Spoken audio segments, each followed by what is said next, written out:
පිළිවෙන්න යනවා කියලා. අහලා තියෙනවද ඔයගොල්ලෝ මේ වචනය? නේ සමාජ මාධ්‍ය හරහා හුඟක් වෙලාවට වීඩියෝ මාරු වෙනවා. මොකද්ද මේ නියෝ කියන්නේ? ඒකෙන් අපිට මොකක්ද ඇති වෙන ප්‍රතිඵලය? නේ අහලා තියෙනව නේද ඔයගොල්ලෝ? මම ඒ ගැන චූටි දැනුවත් කිරීමක් කරන්න තමයි මෙතෙන්ට ආවේ. දැන් උදේ ඉඳලා ඔයගොල්ලෝ ඔය ජලය කොහොමද ආරක්ෂා කරන්නේ? බල ශක්තිය ආරක්ෂා කරන්නේ? අපි මොනවද ඒ වෙනුවෙන් කරන්න ඕන කියන දේවල් හුඟක් දේවල් දැක්කා ඇහුවානේ. එතකොට මම අද ඔයගොල්ලන්ට පැහැදිලි කරන්නම් පුතේ මොකක්ද මේ එල් නිනෝ තත්ත්වය කියන්නේ කියලා. ඒක අපිට අලුත් වචනයක් වුණාට පුතේ දැන් මෙතන උසස් පෙළ භූගෝල විද්‍යාව හදාරන දරුවෝ නම් දන්නවා මොකක්ද මේ ක්‍රියාවලිය කියලා. ඒක එල් නිනෝ කියන වචනය ස්පාඤ්ඤ වචනයක්. ඒකේ අර්ථය ගත්තොත් එල් නිනෝ කියන්නේ දෙසැම්බරයේ උපන් දරුවා එහෙම නැත්නම් දෙසැම්බරයේ උපන් ක්‍රිස්තු දරුවා යන අර්ථය දෙන වචනයක්.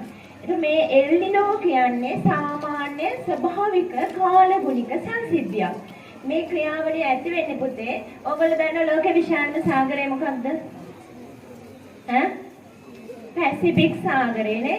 ඒතර ලෝක විශාලම සාගරය වන පැසිෆික් සාගරයේ මතු පිට තියෙන ජලය අධික ලෙස උෂ්ණත්වයට ලක් වීම. එහෙම නැත්නම් අධික ලෙස රත් වීම නිසා ඇතිවන ස්වභාවික කාලගුණික සංසිද්ධියක් තමයි එල් නිනෝ කියන්නේ. එතකොට මේක ස්වභාවික සංසිද්ධියක් වගේම මේක අවුරුද්ද පුරා හැමදාම සිද්ධ වෙන්නේ නැහැ. සාමාන්‍යයෙන් අවුරුදු 2ක් එහෙම නැත්නම් 5ක් වගේ කාලයක් ඇතුළත තමයි ඇති වෙන්නේ. මේකෙන් සිද්ධ වෙන බලපෑම ලෝකයේ එක එක රටවල් වලට එක එක ප්‍රදේශවලට විවිධාකාරයි. ලංකාව ගත්තත් ලංකාවට සිද්ධ වෙන බලපෑම ප්‍රදේශයට වෙනස් වෙනවා.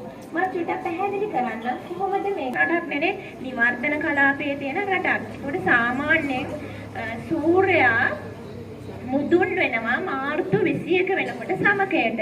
එතකොට අපි සමකාසන්න රටක් නිසා මේ කාලේදී මාර්තු 21න් පස්සේ සහ අප්‍රේල් 15 වගේ වෙනකන් සූර්යයා ශ්‍රී ලංකාවට හරි මුදුන් වෙලා තියෙන්නේ. ඉර මුදුන් වෙලා තියෙන්නේ.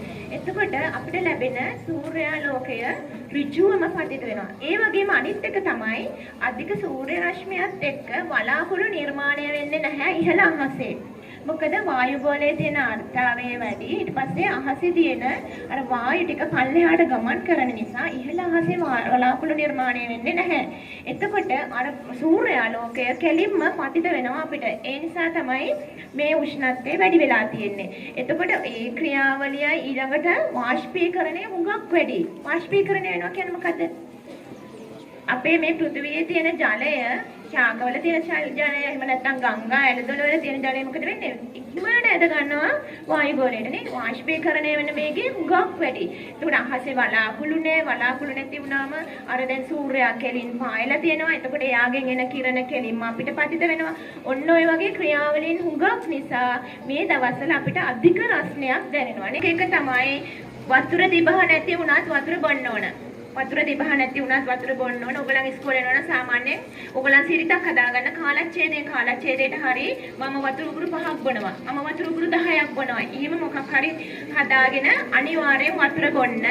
ඊළඟට ඔයගොල්ලන් ගමනක් විමනක් යනවා නම් ලා පාට ඇඳුම් අඳින්න. විශේෂයෙන් සුදු හෝ සුදට හුරු ලා පාට ඇඳුම් අඳින්න. තද පාට ඇඳුම් අඳින්න එපා. මොකද අපේ මේ සූර්යාලෝකය උරා ගන්න ප්‍රමාණය වැඩි. ඒ නිසා ලා පාට ඇඳුම් අඳින්න. අනිත් එක තමයි උදෑසන 11ත් හවස 3ත් අතර කාලය තුර එලිමහනේ රැඳෙන්න එපා. එහෙම රැඳෙනවා නම් ආවරණය කරගන්න කුඩයක් හරි තොප්පියක් හරි පාවිච්චි කරලා ආවරණය කරගන්න. ඒ ක්‍රම ටික පාවිච්චි කරන්න. ඊළඟට ඕගොල්ලෝ පුතේ අපිට වගේම තමයි සත්තුන්ටත් මේ දවස්වල ඔය ප්‍රශ්න ඔය විදියටම ඇති වෙනවා. අපි කොහේ හරි ගිහිල්ලා වතුර ටිකක් හොයාගෙන බිව්වත් සත්තුන්ට එහෙම හොයාගන්න වතුර නැහැ. ඒ නිසා පුතේ ඔයගොල්ලෝ හැමෝම තමන්ගේ ගෙදර වතුර භාජනයක් තියන්න සත්තුන්ට බොන්න. ඒක ඉතාමත් පින් සිදු වෙන ක්‍රියාවලියක්. හරි. එහෙනම් දැන් ඔයගොල්ලන්ට ඉස්සරහට නිවාඩු කාලයක් එනවා. මේ නිවාඩු කාලයේදී ගමන් බිමන් යනවා. ඒ වගේ ගොඩක් දේවල් කරනවා. එතෙන්දී ඔයගොල්ලන් මෙන්න මේ කියන කරුණු ගැන සැලකිලිමත් වෙලා තමන්ගේ ශරීර සෞඛ්‍ය පිළිබඳව ආරක්ෂාකාරී වෙන්න. ඊළඟ එක තමයි බල ශක්ති ප්‍රශ්නය. දැන් අද මෙතන ඔයගොල්ලෝ හුඟක් කතා කරා මොකක්ද මේ බල ශක්ති අර්බුදය. ඊළඟට අපි කොහොමද ඒකට විසඳුම හොයන්න ඕනේ කියලා. ප්‍රධානම ගැටලු වෙලා තියෙන්නේ දැන් අපිට ලෝකයේ වෙලා තියෙනවා යුදමය තත්ත්වයක්. ඒ යුදමය තත්ත්වය නිසා අපිට පිට රටවල් වලින් බල ශක්තිය විදියට පොර තෙල් හෝ එහෙම නැත්නම් ඉන්ධන අපිට ගෙන්න ගන්න බැරි ප්‍රශ්නයක් තියෙනවා. ඒකත් එක්ක මේ අධික වියලිකාල ගුණය නිසා තියෙන ජලය නැති වෙලා ගියොත් මොකද වෙන්නේ? අපේ රටේ වැඩිපුරම විදුලි බලය උත්පාදනය කරනවා ජල විදුලිය බංගින්. එතකොට මධ්‍ය කඳුකරය ආශ්‍රිත ප්‍රදේශවල දැනට තියෙන ජලාශය 30% වගේ 20% වගේ මට්ටමට ජලය අඩු වෙලා තියෙන්නේ. ඒ නිසා ජලය මගින් උත්පාදනය කරන විදුලි බලය උත්පාදනය කරන්න බැරි වෙනවා. ඊළඟට බොර තෙල් ගෙන්නලා එහෙම නැත්නම් ගල් අඟුරු වලින් කරන විදුලි උත්පාදනයත් කරන්න බැරි වෙනවා. එහෙම වුණොත් ඕගොල්ලන්ට ඉස්සරහට විදුලි කප්පාදුවකට මුහුණ දෙන්න වෙනවා. ඒ නිසා පුළුවන් තරම් පුතේ හැම තිස්සෙම විදුලි බලය පරිමැස්මෙන් පාවිච්චි කරන්න. ගෙදර එක බල්බ් එකක් හරි ඕගොල්ලන් අනවශ්‍ය වෙලා තියෙනවා නම් ඒක නිවල දාන්න. විදුලි පංකාව නිකන් කරකැවෙනවා නම් කොහේ හරි තැනක ඒක අක්‍රිය කරන්න පුරුදු වෙන්න. ශීත කරන්න පුළුවන් උපරිම කැපවීම. ඕගොල්ලන් මේ විදියට කටයුතු කරයි කියලා මම හිතනවා. එහෙනම් සියලු දෙනාට සුබ දවසක්.